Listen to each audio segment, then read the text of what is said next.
Primitive Substance here, your host Dennis Young, very special guest Martin Atkins, English drummer, consultant, books on music, owner of the Museum of Post-Punk Industrial Museum. I can't wait to talk about that. So let's start off with Martin. How you doing there today? So I'm okay. okay.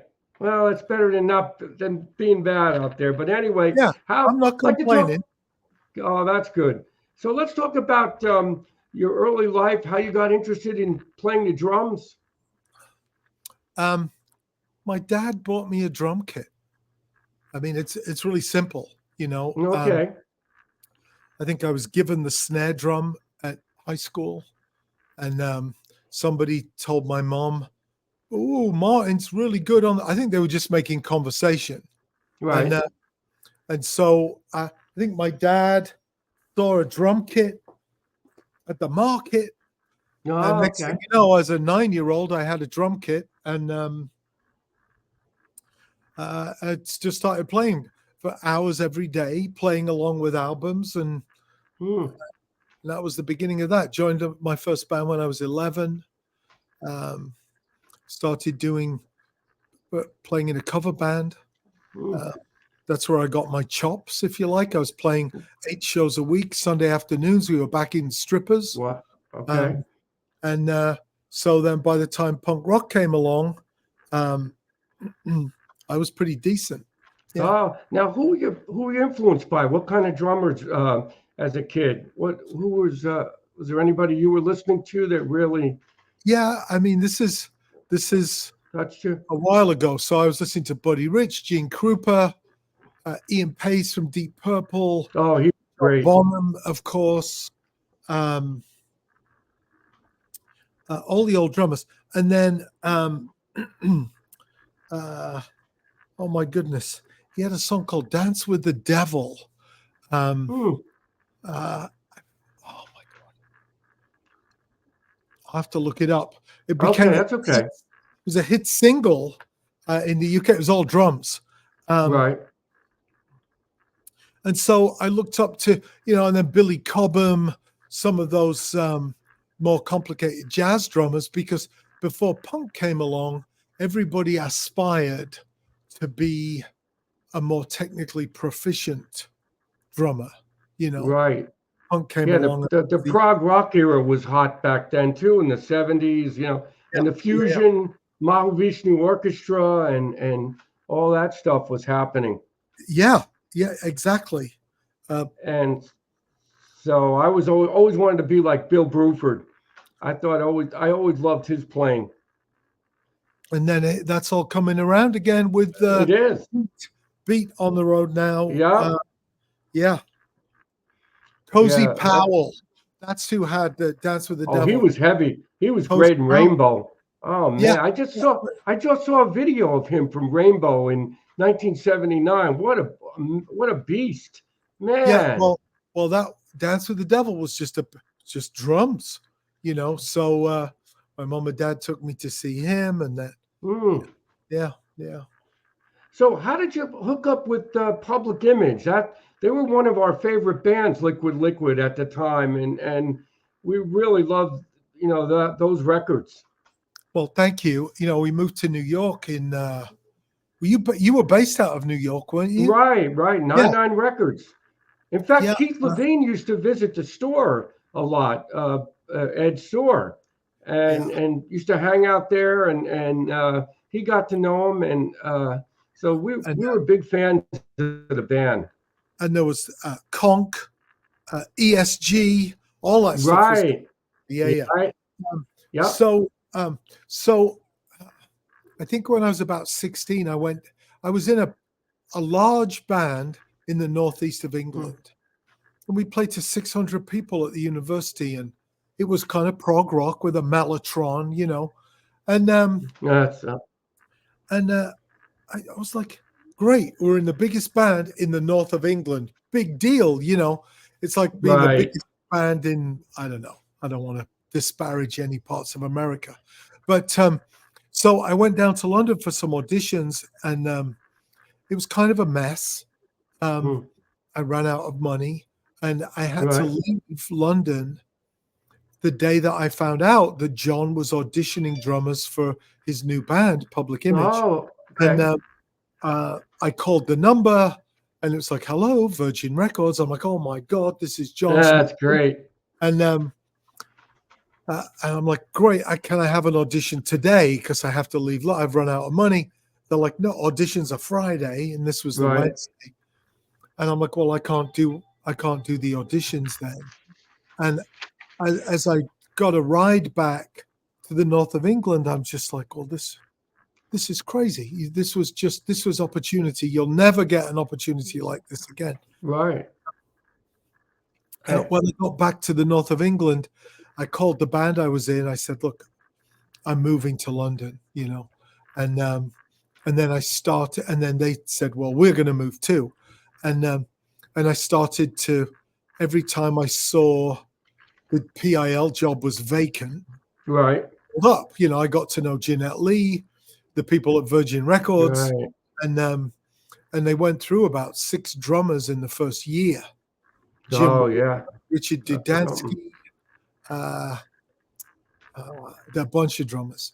And so eventually, just as they were finishing up Metal Box, they're like, "Yeah, come on down." And I played on one song, Bad Baby. Right. Right. I was going to mention that. Yeah. And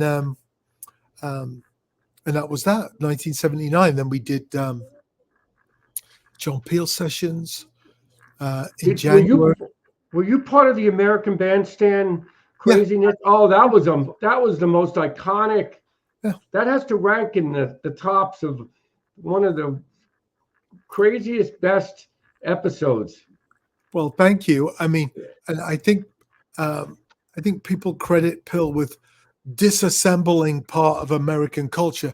Really, John didn't know where the edits were for his vocals. Warner Brothers edited Pop Tones and Careering down from 7 minutes to 4. Right. And so John just pulled everybody on stage, started running That was around. great. And it was more, and of course, was it ABC? They had 8 cameras just covering this thing. And that was the first American tour. We did Paris in January 1980 without rehearsing. And Wow. Okay. The Paris Printemps album. And then we came to America and did 11 or 12 shows. And then they fired me. I got into a fist fight with John at a radio station in San Francisco on the air. On the air? Oh, yeah, man. It's just surprising to me that I was surprised that they fired me when we got home. And then a few months later, they asked me to rejoin to work on the Flowers of Romance album. Oh, I love that record. We love that record too.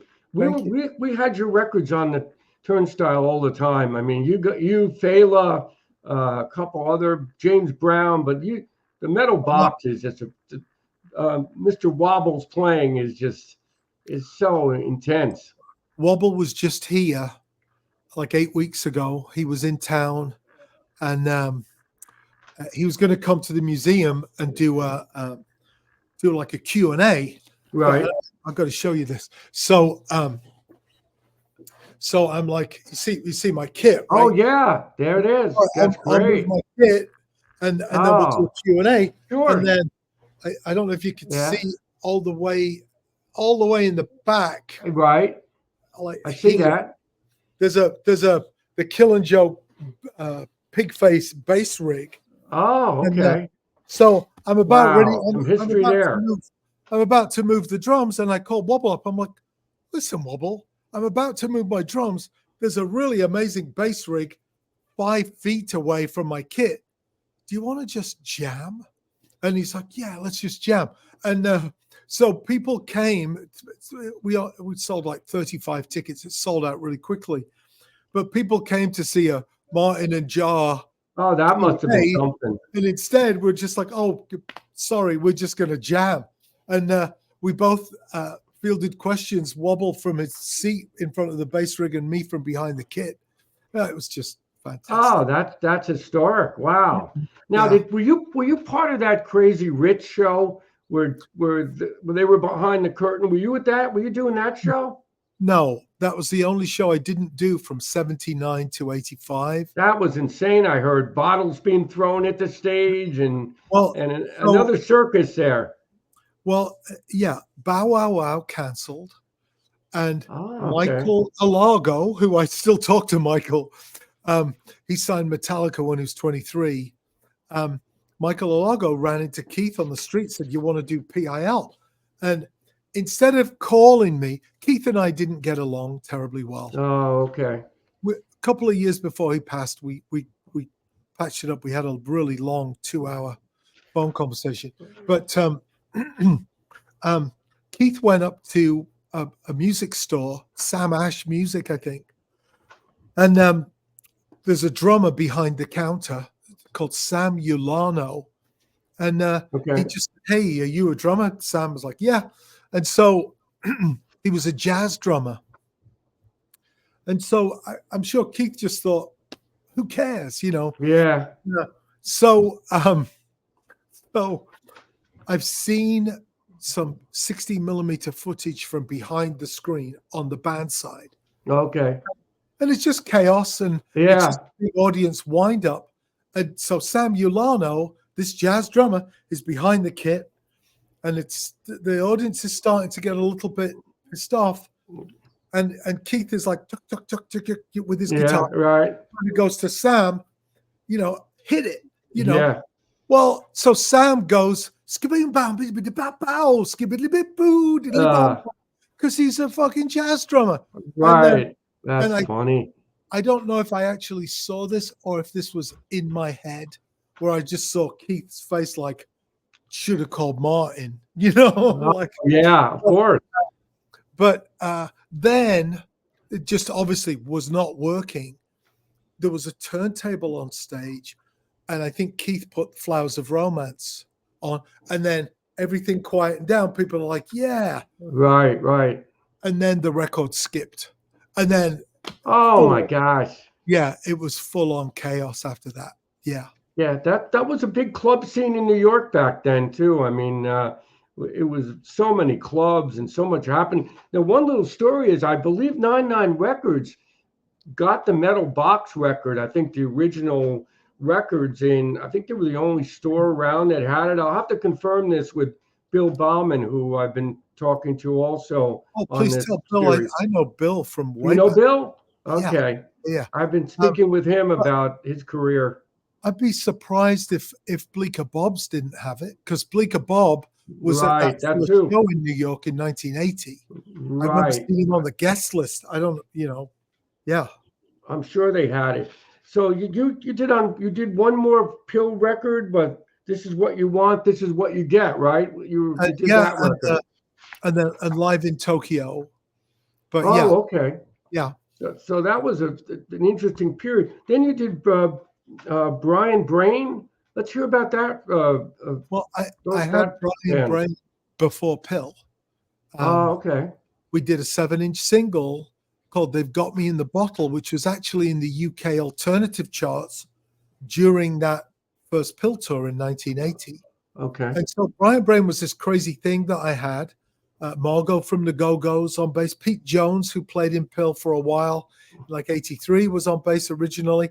Jeff Smythe on guitar. Right. We were kind of a New York outfit for a while. Lived at the Iroquois Hotel. And we did a few different records. Eventually, this is weird. Brian Brain introduced me to Trent Reznor from 9 Inch Nails. We had a 12-inch single called Funky Zoo. Right. And with horns on it. And we couldn't afford to travel with the horn section. And we called everybody we knew whose floors we slept on. Like, hey, do you know any horn sections? We'll send you a cassette. And my friend in Cleveland, Tom, said, well, I play trumpet. And my friend plays saxophone. And that was Trent, So, so I did Brian Brain till 89, maybe. Oh, okay. Yeah. And you put out what, a bunch of singles and a LP, or do you do numerous records? 4 or 5 7-inches, couple of albums, Unexpected Noises, Time Flies When You Have a Post. a couple of 12 inches as well, EPs. I mean, we did a lot with Brian Brain, and we were like post-punk. My drums were on 1/4-inch tape. Oh, The okay. applause was on tape. Announcements were on tape. We used to pelt the audience with Easter eggs during Easter, whatever we could get from That's funny. Kmart, and Woolworths, styrofoam, snowballs, bananas. Now, is this music still available? I mean, can somebody out there still get it, or You can still find it out find there. it? Okay. I'm sure everybody would want to hear that. So you played Nine Inch Nails must have been an interesting experience, right? Working with Trent. Yeah, well, yeah. Trent gave me, I think, one of the earliest demos of Pretty Hate Machine. Okay. We became friends back then, and he came to Chicago to help plaster some walls in a loft I had. Came out to work on the Pigface album. We did a song called Suck together. Oh, yeah. Okay. Nine Inch Nails covered that song on the Broken album. Yeah, he came out and did a couple of shows with Pigface, Pittsburgh and New York City. And then I'm in the head like a whole video. They stayed at my loft that night. We filmed that in Chicago at a place called Exit. And then I played on the Grammy-winning song Wish. Oh, now let's hear about Pigface a little bit. I mean, that was one of your, like a super group, right? Of artists. So I was talking about this yesterday. There was a group of people here at the museum. I tried to explain it. So when I started Pigface, I'd already done 5 years in PIL, Killing Joke, Ministry. Right. I don't know if I'd done Nine Inch Nails at that point. Maybe not. And I was just like, what can I do unburdened by the fact that if I do something and it fails, it won't be the end of my career. I've had a pretty decent career. And even if it is the end of my career, I don't know if I care. I've had a decent one, And so in the same way that we didn't rehearse with PIL, like ever, we didn't with Pigface. We just brought all these people together. And it was a crazy experiment. Now there's maybe 600 or 700 different members of Pigface. Oh my gosh! Wow, I didn't know that. Wow. The last tour we did in 2019, Danny Carey from Tool came out and played drums with us. Wow, that's with us in '94 as well for a couple of weeks. Randy Blythe, the singer from Lamb of God, came out. Oh, well, wow. Andrew Weiss from Rollins Band, Greta Brinkman from Moby, like just NS from KMFDM, all these different, crazy, different people combined in different ways, Sometimes, sometimes bagpipes, sometimes both. Oh, neat. Yeah, it was an experiment that kind of found a home with these crazily cumbersome live shows. I think we usually have 2 to 4 drum kits on stage. Holy smokes! Wow. Sometimes 7. I mean, it's just craziness. Now, where do you do these shows at? Are these in theaters? Are they in? I mean, it sounds kind of big for clubs, right? Well, we've played some small clubs, and it's just insane. That must be. So I think the last time we were in New York, we played a place called Poisson Rouge. Oh, yeah, I've heard of that place. Which is a beautiful club, a tiny bit cramped for us. And then in Chicago, a place like House of Blues or Thalia Hall, nice venues that can accommodate what we're doing without being too large that you don't want to play to a half full venue, of course. Right. Well, that's great. You just have all these different all-star musicians come in and play. That is really fantastic. Before we move on with Ministry, did you play with Bill Tucker in Ministry? Do you remember Uh, Bill Tucker? I know William from before Ministry. In fact, I introduced him to Al. Okay. It's actually when I was living in New Brunswick, New Jersey. I started my label, Invisible Records, there in 1988. And William, I had this meeting. I was sending out cassettes. I'd been in PIL. I hadn't joined Killer Joe yet. I'm sending out cassettes to people. No, I'm not getting any calls back. William Tucker had his own band, Cleft Palate. He was producing Leather Studded Diaphragm and a band called 15. Nobody was giving him a call back. And so I had this meeting. I bought a case of beer. I put $60 on the table. I said, F all these labels. Let's start one. And I think William put in $120 and some put in $200. And we put out the first release on Invisible, which was a compilation in a screen printed shopping bag. Wow. And then I released the band 15, which he produced, the band Leather Studded Diaphragm, which he produced with Eric Gladstone, who's now a journalist. And then my first wife, Leela, just would not leave Al Jorgensen alone. Like, you've got to meet this guy, William Tucker. He's amazing. There you go. And eventually Al said, okay, let's fly him out for an audition. And I called William up and I said, now listen, William, this isn't a guitar audition, right? This is going to be a drugs and alcohol obstacle. Oh, there you go. Which, if you know William, he was more than capable of handling. Yeah.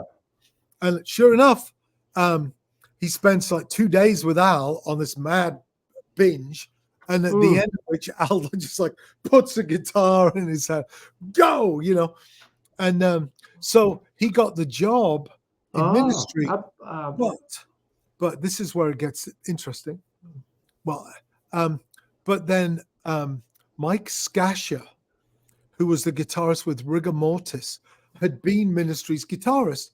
He wasn't able to do The Mind is a Terrible Thing, which became the Cage tour. So William got that job. Then a Rigor Mortis tour was canceled.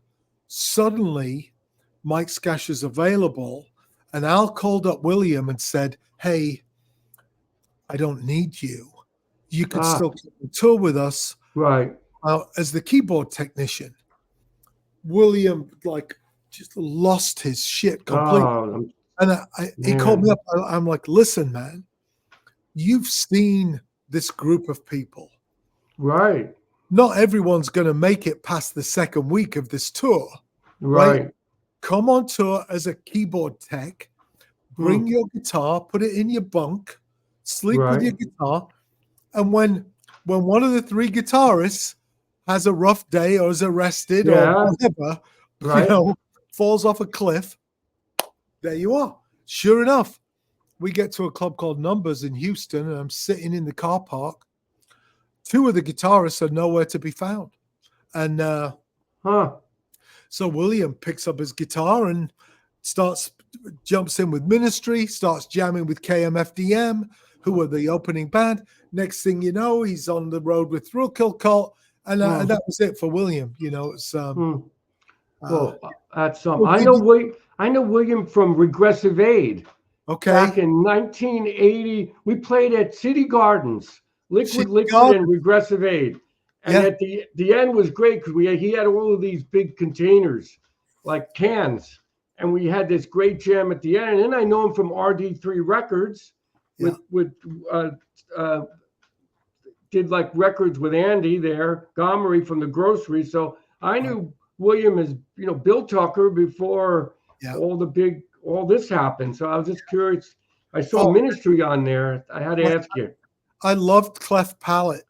I don't know if it was Regressive Aid or Cleft, but it was like a duo. I forget the name of the guy who was in it with him. And you go and see him, and they were like out of their minds, whatever, doing something in costume. and you tell everybody about the show, and you go and see them again, and they're like completely naked, covered in like cling film. Oh my gosh. Just every show was just crazy and different, Wow. Yeah, what a legend. It's too bad. He died so young, but he'll always be remembered. I mean, fantastic guitarist. He's on the first 3 Pigface albums as well. Oh, he is. Okay. Oh, that's good to hear that. So then you did something in China? I want to hear something about that. Yeah. What on with that? You went to Beijing and then you. Yeah, I think 2007. I was just getting bored with stuff, and somebody said, "Well, you've got to go to Beijing." I'm like, well, "Okay." And in 2007, it was early enough with China. You think, "Holy crap, this is crazy," Yeah. And but there was a club there called D22, run by a guy whose name I've forgotten, who was a finance professor from New York City, and he'd opened this club, and it was kind of like Beijing's CBGB's. And that's funny. For 4 days, they put together 6 bands a night to kind of showcase for me, and I recorded all of them on a laptop with an interface. Then I extended my stay. I booked some studio time. I signed a band called Snapline. I recorded Hang on the Box. Oh my goodness, like all the Beijing bands at that time. And then I'm in the studio with a Chinese youth orchestra, a street gang, a scratch DJ, singers from Tibet. Oh my gosh. We basically made what I would call it the Missing Pigface album. I called it China Dub Sound System. And I should have just called it Pigface because that's what it was. Just different people making music. Wow. And that sounds neat. And it was really great. It was really great. I love that stuff. And you put out all this stuff on what? Your own label, right? Invisible, yeah. We released about 350 albums on Invisible, and now, my gosh, wow. We did Swans, Great Annihilator, Ein Sturzende Neubauten live in Brussels, Pigface, Lab Report, Chem Lab, Scorn, which is Mick Harris. Right. I remember them. Like, did I say Great Annihilator by the Swans? My Life with the Thrill Kill Cult, we did 5 albums with them. Psychic TV, Genesis P. Origin. We did all kinds of stuff. Pigface, of course, Murdering, The Damage Manual. We released a ton of stuff. Is this label still? Is the label still out? Are you still putting out records? Yeah, but in a different way. So instead of trying to sell 3,000, 5,000, 10,000, blah, blah, blah, blah, blah, right, we're doing slightly insane releases, hand screened, signed and numbered, glow in the dark. That makes sense. Hand cut plastic. And we might only do 350 copies of an album, and they're available through our website, through my website.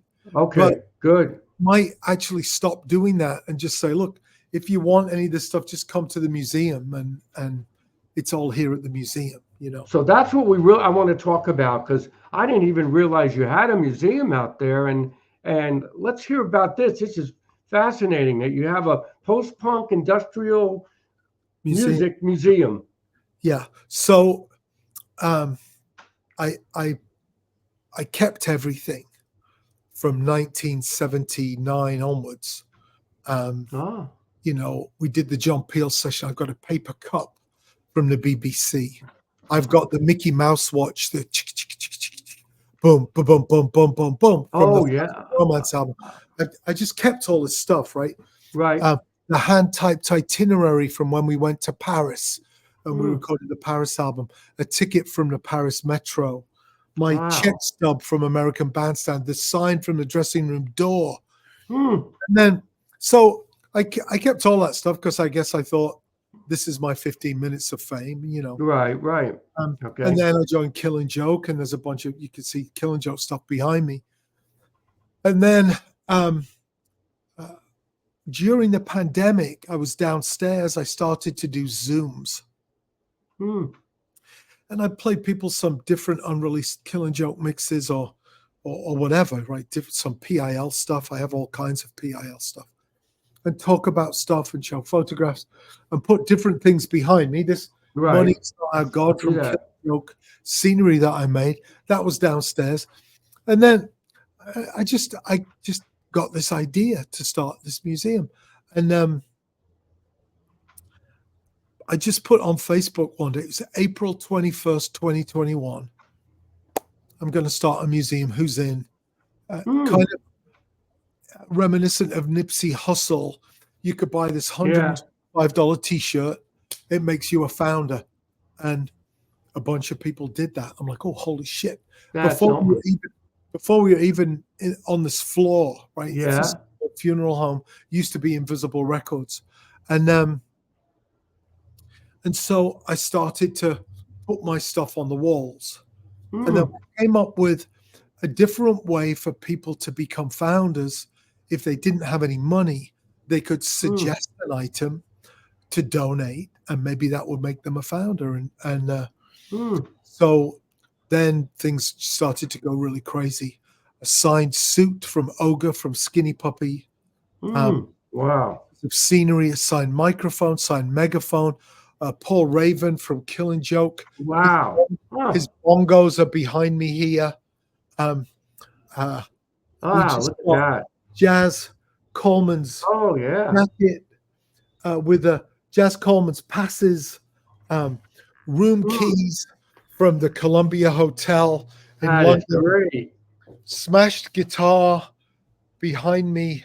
Smashed guitar from the Pretty Hate Machine tour. Oh yeah. Boy, that's something. Fans out there are gonna see that. Wow. Revolving behind me there, bottom right corner. Yeah. It's an ammo box. It's the year 0, 9 Inch Nails. There's only 100 of those made. Wow. The early cassette of 9 Inch Nails demos. Thrill Kill Cult. There's a lot of I'm trying to. My Life with the Thrill Kill Cult. Oh, I see that. Is Genesis Orage. There's the Lederhosen. Some of the screens are turned off. Here's some of the PIL stuff behind me. Oh yeah. Okay. You can just see maybe my cup from the BBC. I see that. The shirt I wore on Bandstand. Is that the shirt? Okay. Yeah, and I mean, as I walk around, that's great. You could see. Oh, that's my drum kit.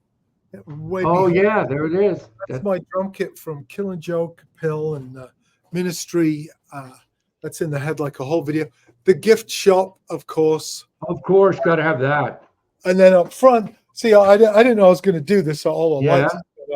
There's my great to see. Behind me is my hospital gown from Bellevue. I would check myself into Bellevue in 1982. Too much blow, and and then Johnny Rotten stole my gown, wore it on stage for the Roseland show, and then all over Canada.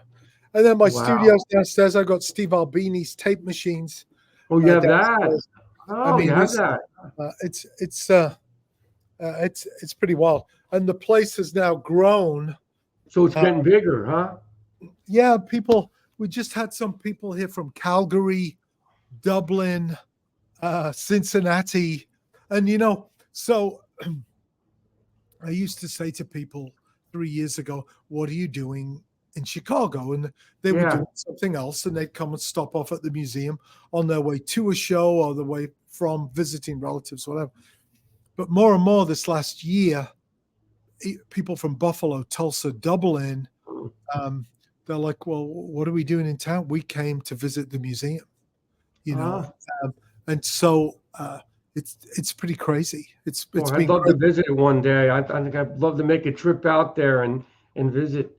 Yeah, Uh, please do. And what's really strange is I assumed that this would be the slow decline of my creativity, my networking. Although we've had the Yeahs, the Dandy Warhols, Igor Cavalera from Sepultura, all kinds of people have come through here. Nick Mason from Pink Floyd sent his band and crew. how about that? But we just Man. had a 15-year-old, a 16-year-old, a 17-year-old from high school making a documentary about industrial music, and they knew more about the stuff than I did. So it's like, it's actually surprisingly kind of breathed new life into me. Yeah, I'm sure it has. The space, and instead of being some sad old ephemera from a career I had, No, yeah, it's become this real learning place. We do. Yeah, you're like the godfather of like post-punk now and industrial. You are, and there's still an interest in this. Kids really, there was such a period of time, like when I played the industrial era of music, and it really had its mark on the history of rock music, whatever you want to call industrial music. So we both lived very lucky to be being music back then. Very lucky. And I think, I see it with yourself on this podcast. It's like, I think we both came up at a time when we'd complain a little bit about the damn labels and the damn agents. Right. Exactly. But then we roll up our sleeves and do it. We all just did it ourselves. We started clubs, we started labels, and we started our bands, and we did stuff. And I think that is this very interesting legacy of all of this, is all of these artists who just did their own thing without, as we used to say in the punk days, waiting for permission from anybody. Just got exactly. I mean, we only made money on our shows. We didn't really make any money with the label. That's where our income was the shows. Right. And but still, who would have believed we believed that it would be this legacy of now people want to hear this stuff. They're very interested because it's so unique sounding. Yeah. Yeah. And you've been part of it. I've been part of it. And that's why I have this series going. I want people out there to hear you and other artists from this era so they're more interested. Now, how much does it charge to get into the museum? Is there? It's $45 to come in for a 3 or 4 hour tour. Okay. We have free days as well, of course, like most museums. Right. We had a free day yesterday. We actually gave away some tickets to the Sisters of Mercy show. Oh, okay. People got to come here beforehand for free. So we're trying to walk that line between keeping ourselves funded and right. more of that, with all the archival process. Of course. But trying to walk that line between being open to people who are interested and keeping ourselves funded. Yeah. Right. Well, the people that are interested are going to pay the amount because it's a lot of history here, and you've saved a lot of stuff, which was really important. I mean, that's what people want to see, all these little items, especially the American Bandstand and everything else you have. Well, it's different people. It's like tours can go down to like a Nine Inch Nails rabbit hole or an industrial rabbit hole or just a Chicago in general. People who started their clubs or video companies like HCon Video or a Pigface rabbit hole, So exactly. There's a lot of them. Kind of a build your own experience. Build a workshop. Yeah. So I guess we'll let you go here, but it's been a real pleasure. And send me back the description you want me to put in as far as besides the museum and your sites. And you've got so much, what a career. I mean, Martin, it's really been fantastic. I want to thank you for coming on. It was really nice to talk to you, and come and visit. I want to come out and visit. I'll try to make a trip out there. Martin, thank you very much for your time. Okay, thanks a lot. Take care now. Bye. Have a good day out there. Bye-bye.